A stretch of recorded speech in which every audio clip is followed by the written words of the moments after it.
بسم اللہ الرحمن الرحیم۔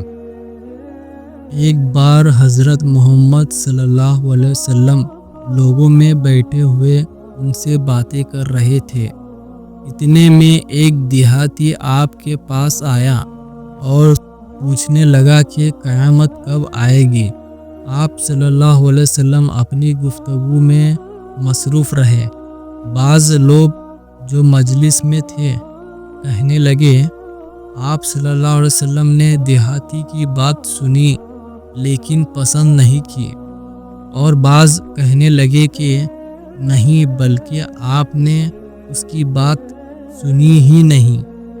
جب آپ اپنی باتیں پوری کر چکے تو میں سمجھتا ہوں کہ آپ صلی اللہ علیہ وسلم نے یوں فرمایا، وہ قیامت کے بارے میں پوچھنے والا کہاں گیا؟ اس دیہاتی نے کہا، حضور میں موجود ہوں۔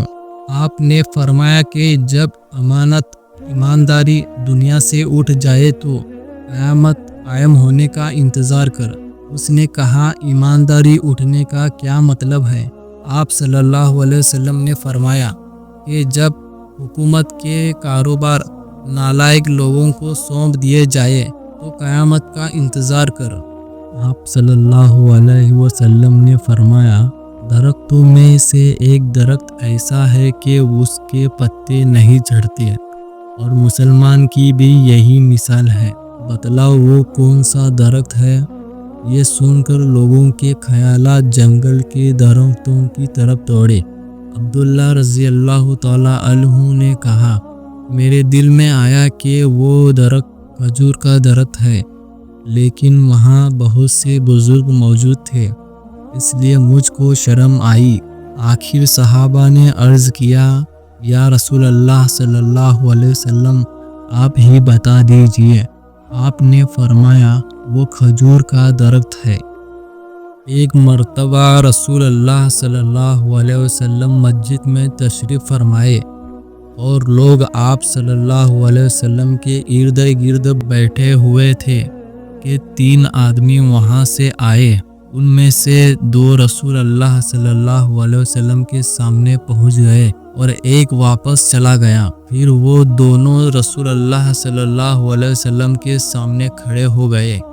اس کے بعد ان میں سے ایک نے جب مجلس میں ایک جگہ کچھ گنجائش دیکھی تو وہاں بیٹھ گیا، اور دوسرا اہل مجلس کے پیچھے بیٹھ گیا، اور تیسرا جو تھا وہ لوٹ گیا۔ تو جب رسول اللہ صلی اللہ علیہ وسلم اپنی گفتگو سے فارغ ہوئے تو صحابہ رضی اللہ تعالیٰ عنہ سے فرمایا کہ کیا میں تمہیں 3 آدمیوں کے بارے میں نہ بتاؤں؟ تو سنو۔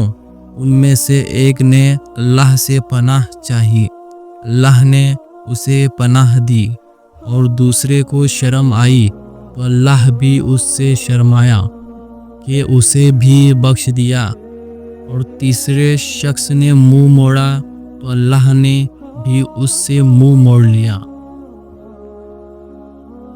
رسول اللہ صلی اللہ علیہ وسلم نے ایک شخص کو اپنا ایک خط دے کر بھیجا اور اسے یہ حکم دیا کہ اسے حاکم بحرین کے پاس لے جائے۔ بحرین کے حاکم نے وہ خط کسریٰ شاہ ایران کے پاس بھیج دیا۔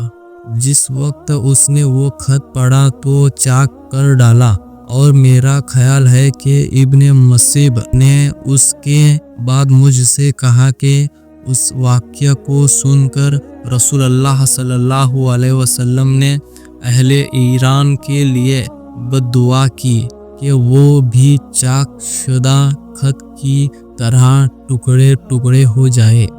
وہ خطبے میں فرما رہے تھے کہ میں نے رسول اللہ صلی اللہ علیہ وسلم کو یہ فرماتے ہوئے سنا کہ جس شخص کے ساتھ اللہ تعالیٰ بھلائی کا ارادہ کرتا ہے اسے دین کی سمجھ عنایت فرما دیتا ہے، اور میں تو محض تقسیم کرنے والا ہوں، دینے والا تو اللہ ہی ہے، اور یہ امت ہمیشہ اللہ کے حکم پر قائم رہے گی، اور جو شخص ان کی مخالفت کرے گا انہیں نقصان نہیں پہنچا سکے گا، یہاں تک کہ اللہ کا حکم قیامت آ جائے۔ اور یہ عالم فنا ہو جائے۔